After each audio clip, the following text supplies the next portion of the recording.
Olá pessoal, está no ar o Câmara Entrevista e hoje o assunto ele é muito sério. Começamos aí o mês de novembro e com ele o Novembro Azul, que é um mês aí de alerta e prevenção ao câncer de próstata. Assunto polêmico para uns, assunto comum para outros, mas para falar sobre isso eu recebo aqui o Dr. Fábio Apuzzo, que é urologista e veio falar um pouquinho aí pra gente sobre prevenção, sobre cuidados gerais aí do homem. Seja bem-vindo, Dr. Fábio. Obrigado pelo convite, é um prazer estar aqui e a gente espera que isso se repita todos os anos. Com certeza. Por falar em repetir todos os anos, fala um pouquinho pra gente sobre o Novembro Azul, por que o mês de novembro e o que esse mês ele retrata aí para todos os homens do nosso país. Bom, porque novembro, do mesmo jeito que tem o Outubro Rosa, tem o Novembro Azul. Mas isso é importante para todos os homens lembrarem que antes de chegar no final do ano, tem que fazer seu exame. Então, essa rotina que todos os homens deveriam ter a partir dos 45 anos de idade, com essas campanhas passam a ser relembrados, porque o homem é fácil de esquecer todas as suas obrigações, principalmente em relação à saúde. Sim. Então, a campanha vem para frisar, e eu tenho inúmeros pacientes que só lembram quando vê na televisão ou vê em algum panfleto a propaganda do Novembro Azul. Isso é real, né? E aí acaba o Outubro Rosa, que são os cuidados com as mulheres, e as mulheres já falam, mês que vem é o seu mês, hein? Fala pro marido, pro filho, pro pai, enfim. E aí vamos falar um pouquinho sobre essa questão do câncer de próstata. É um câncer que mata muito hoje em dia, que atinge muito hoje em dia no Brasil? Veja que assim, o câncer de próstata é o segundo tumor mais frequente no homem, só perde para o câncer de pele. Olha só. Então, vamos falar assim que ele mata muita gente, mas já matou muito mais. Porque os tratamentos hoje são bastante eficazes na cura do câncer de próstata. Mas desde que o exame preventivo permita a gente fazer um diagnóstico precoce. Então, a comparação é muito semelhante com o câncer de mama e outros tipos de tumores que são diagnosticados através da prevenção. E o mais triste do câncer de próstata é quando a gente tem um câncer na próstata que está numa fase que cura, é justamente numa fase que você não sente nada. Então, todo mundo que foi curado de um câncer de próstata nunca sentiu nada. Foi ao consultório para fazer um exame de rotina e acabou descobrindo esse tipo de problema.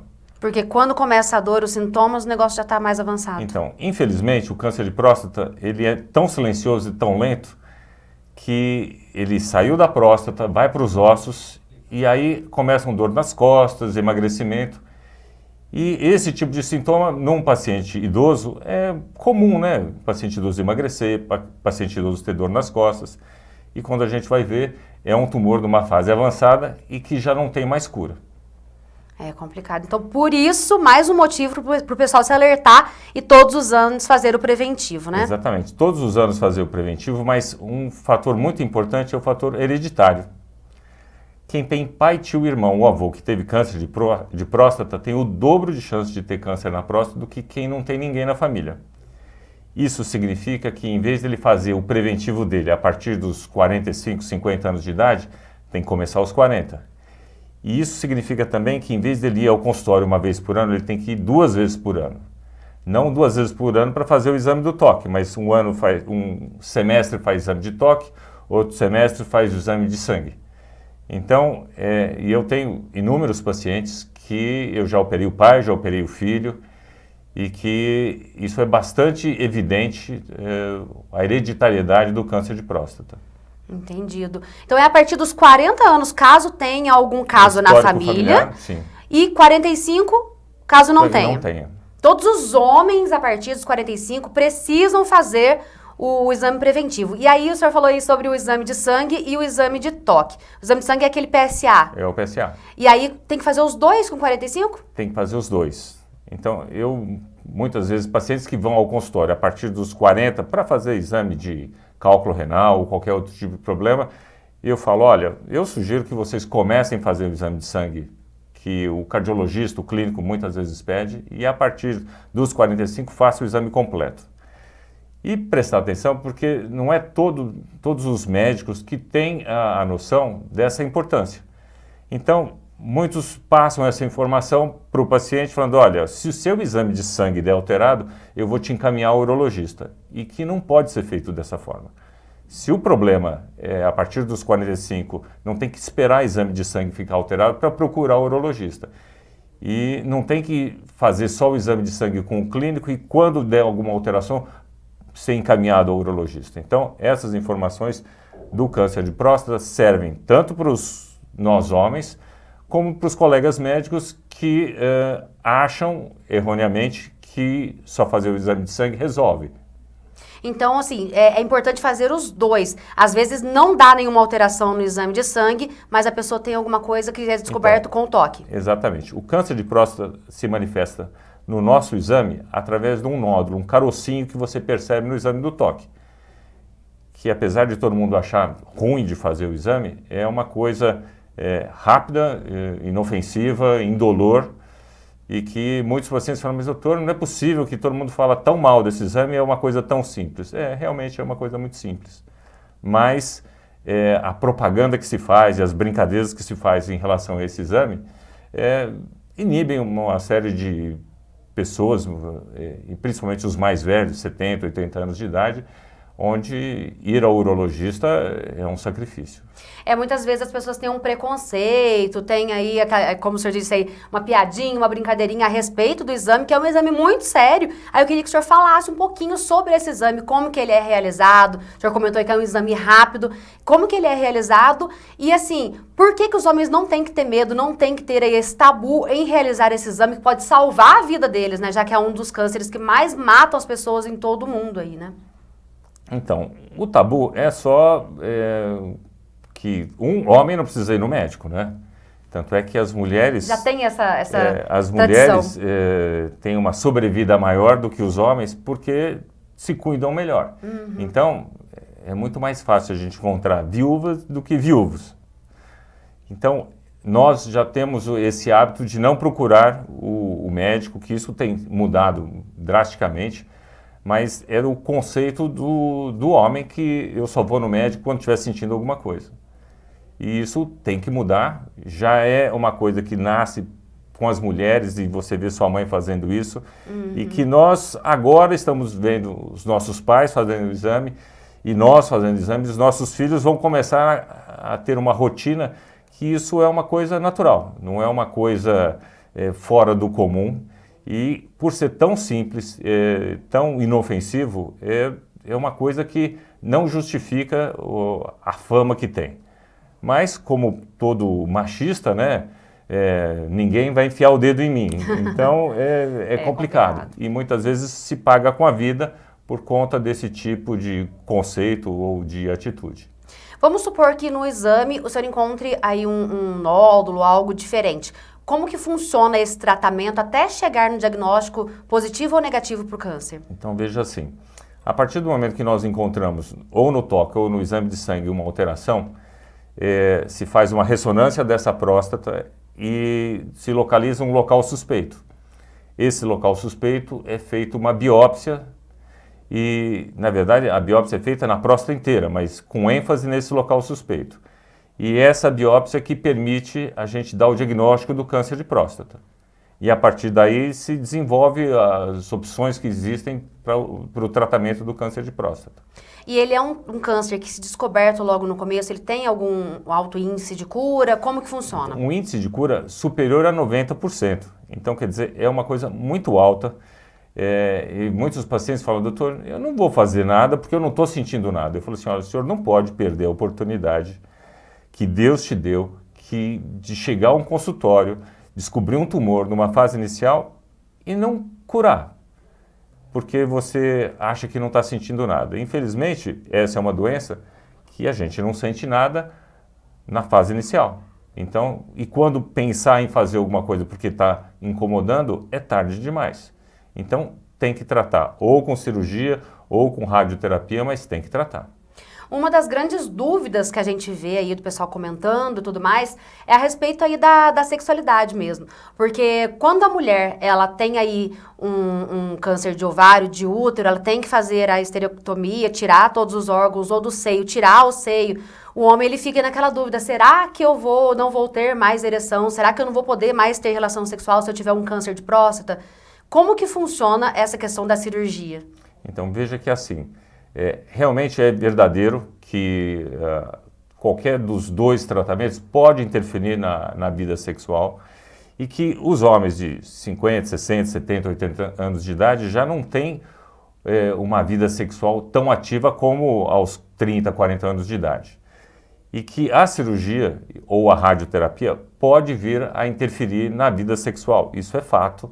E quando a gente explica isso para o paciente, numa cirurgia que nós fazemos laparoscópica de câncer de próstata, tem que se ter o cuidado de preservar os nervos responsáveis pela ereção para que isso não aconteça. Mas, mesmo assim, a estatística é que mais ou menos de 30% a 40% dos pacientes submetidos à cirurgia de câncer de próstata vão ter algum problema da parte de ereção. E que vai ter que tomar um remédio para disfunção, como Viagra, alguma coisa dessa família, ou até cirurgias de prótese peniana, mas como eu falo para todos eles, que de um jeito ou de outro você vai recuperar sua sexualidade. Não é que fez a cirurgia, você está aniquilado e não tem solução. Tem solução. Então, quer dizer, são sequelas que podem acontecer, mas é muito melhor uma sequela desse tipo que tem solução do que você deixar um câncer avançar e não conseguir mais curar, e aí você vai pagar com a vida. Assim como a mulher consegue colocar prótese, consegue fazer um tratamento hormonal, né? A medicina hoje em dia ela é tão avançada que existem soluções caso chegue nesse caso. Estágio. Mas o ideal é a pessoa fazer aí a prevenção para não chegar de nenhuma forma, se fizer o tratamento, o acompanhamento certinho, e não chegar nesse ponto. Não, na verdade eu falo assim, o câncer de próstata, o paciente chega no meu consultório e fala, doutor, eu venho aqui todo ano, como é que eu estou com câncer de próstata? Eu falo assim, olha, eu não sou Deus. Eu consigo descobrir o câncer numa fase inicial, mas eu não consigo impedir você de ter câncer na próstata. Então, o objetivo do tratamento preventivo, indo todo ano no consultório, é justamente descobrir o câncer numa fase inicial. Não existe nada que a gente faça que fale, olha, se você fizer dessa forma, você não vai ter câncer de próstata. Não existe isso. É uma estatística, um percentual dos homens vão ter câncer de próstata e que, se instituído o tratamento numa fase inicial, eles vão ficar curados, sujeitos a algumas sequelas dos tratamentos, tanto da radioterapia como da cirurgia, mas que isso tem tratamento para tratar as sequelas do problema que é muito mais sério do que a parte sexual ou a parte do controle urinário, que a cirurgia pode também deixar o paciente com incontinência urinária. A hora que você retira a próstata, a costura entre a bexiga e a uretra pode gerar algum grau de incontinência urinária, que em menos de 10% dos pacientes isso vai permanecer, a maioria cura. Mas é outra sequela que pode acontecer na cirurgia, mas tudo factível de controles e de fisioterapias, de tratamentos que permitam essa pessoa voltar à vida normal. Só para o pessoal de casa entender, qual que é o papel da próstata no organismo do homem? O que ela faz? Para que ela serve, vamos dizer assim? Então, a próstata é uma glândula que, a partir dos 40, 45 anos de idade, ela começa a crescer. Faz parte do nosso envelhecimento a próstata crescer. A glândula tem a função de colaborar em parte do líquido que o homem ejacula.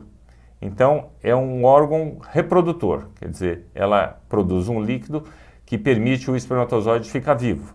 Então, quando daquele líquido que se ejacula, parte daquele líquido é produzido pela próstata. Tanto é que quem faz a cirurgia de câncer de próstata e retira a próstata, não tem mais líquido a ser ejaculado. Olha só. Então, ele é uma glândula mesmo da parte do aparelho reprodutor do Exatamente. homem mesmo. E assim, o senhor falou que não tem como ter uma prevenção total, uma garantia de que a pessoa não vai ter. Não. Mas existem formas da pessoa prevenir alimentação, exercício? Olha, vamos falar assim, que a vida saudável permite a gente evitar uma série de problemas e que a única coisa cientificamente comprovada é usar substâncias que têm licopeno. Então, licopeno é o que dá a cor vermelha aos alimentos. Por isso que eles falam, olha, come tomate que faz bem para a próstata. Isso tem um fundo de verdade. O que dá a cor vermelha ao tomate é o licopeno. E o licopeno é um antioxidante que permite minimizar essa probabilidade. Mas é uma coisa assim muito pequena em relação a qualquer outro tipo de terapêutica que pode se fazer para fazer com que não aconteça o câncer de próstata. Então, não tem nada assim que se eu comer tomate a vida inteira eu não vou ter câncer de próstata? Vai, mas pode ter uma chance menor. Pode ser menos agressivo? Não, só é assim, o antioxidante é uma substância que impede que é o câncer, que essa progressão desorganizada das células aconteça. Então, da próstata, infelizmente, a gente não tem nada assim que eu possa falar assim, olha, se você não comer gordura, se você fizer atividade física, se você não fumar, você não vai ter câncer de próstata. Não, infelizmente não é assim, é genético. Talvez a engenharia genética, daqui sei lá quantos anos, permita que a gente não tenha câncer de próstata, tá certo? E também não existe um tratamento igual as mulheres têm, que fala assim, olha, se você tem na família tantas pessoas com câncer de próstata, com câncer de mama, você pode retirar a mama preventivamente. No homem não existe isso, não existe tirar a próstata preventivamente. A cirurgia tem uma série de consequências que são proporcionais ao poder de cura, mas ninguém tira a próstata como prevenção. E nenhuma vacina também, como existe no caso das mulheres, né? A vacina do HPV que previne... Não existe nada disso. Não existe nada disso. Nada. Então, a questão é você... ir no urologista. Ir no urologista mesmo. Aí, assim, pra gente encerrar a entrevista, eu queria que o senhor deixasse um recado aí para a população masculina de Pouso Alegre a respeito do Novembro Azul e a importância da prevenção e da visita regular ao urologista. Claro. Bom, o que eu acho de mais importante é que cada paciente que fez já seu exame de próstata é uma pessoa que tem o poder de dizer, por experiência própria, que o exame é simples e que essa pessoa tem que convencer os seus colegas de trabalho, o seu pai, os seus irmãos, que o exame é simples, o exame é preventivo, o exame permite você não sofrer sequelas desse tipo de problema. Então, é fazer com que toda a população desmistifique esse problema que alguns acreditam que seja fazer o exame de toque e o exame da próstata. Então, eu, nessa época do ano, recebo inúmeros WhatsApps de brincadeiras desse tipo, né? De que, olha aí, Fábio, você vai fazer o exame da próstata de todo mundo, desse jeito ou daquele jeito. Mas eu acho que algumas brincadeiras acabam, para algumas pessoas, sendo uma coisa que inibe ela de ir ao urologista. Então, o mais importante é que a gente convença a todos a ir ao seu médico, fazer os exames preventivos e que com isso a gente vai ter uma qualidade de vida melhor e que vai impedir de muitas pessoas que poderiam correr o risco de morrerem por esse tipo de problema serem salvas num simples exame de toque e de exame de sangue. É isso. É isso aí, pessoal. Então fica o recado do Dr. Fábio aqui a respeito do câncer de próstata, da prevenção e a visita aí periódica, anual, ao seu urologista. Procure o seu urologista, aproveite aí o mês de novembro e você, mulher que está nos assistindo, já avise aí os seus irmãos, pais, filhos, manda todo mundo pro médico, tá? Tem que cuidar, homem também tem que cuidar, não é assim como o doutor disse, só vou ao médico quando sinto alguma coisa. Vocês ouviram que o doutor disse que o câncer de próstata é uma doença silenciosa, então precisa ir periodicamente ao médico sim, precisa tratar sim e acabe com esse tabu aí, viu gente, porque mulher vai no médico todos os anos e faz um exame tão ou mais, né? Mais desagradável. Muito mais desagradável. E mulher, já não vê nenhuma mulher reclamando, nossa, vou ter que fazer o ultrassom transvaginal, nossa, vou ter que fazer o preventivo. Sim. E é muito mais demorado, muito mais difícil de fazer, como o doutor disse, que é um exame super rápido. Então, se as mulheres fazem, homens, façam também, vamos cuidar da nossa saúde, vamos preservar a nossa saúde, tá, gente? Fica o nosso recado. Obrigada, doutor Fábio, pela sua visita, sempre muito bem-vindo. Muito obrigado, é um prazer estar aqui com vocês E o ano que vem a gente encontra de novo. Com toda certeza. E a gente fica por aqui com o nosso Câmara Entrevista, ó. Já olha aqui o nosso cenário que é azul. Já lembre que estamos aí no Novembro Azul e procure o seu médico, tá, gente? Procure o médico de confiança aí, vá ao urologista e cuide-se, homem. Cuide-se porque, olha só, hein? Prevenção é sempre o melhor remédio. E a gente fica por aqui com o nosso Câmara Entrevista.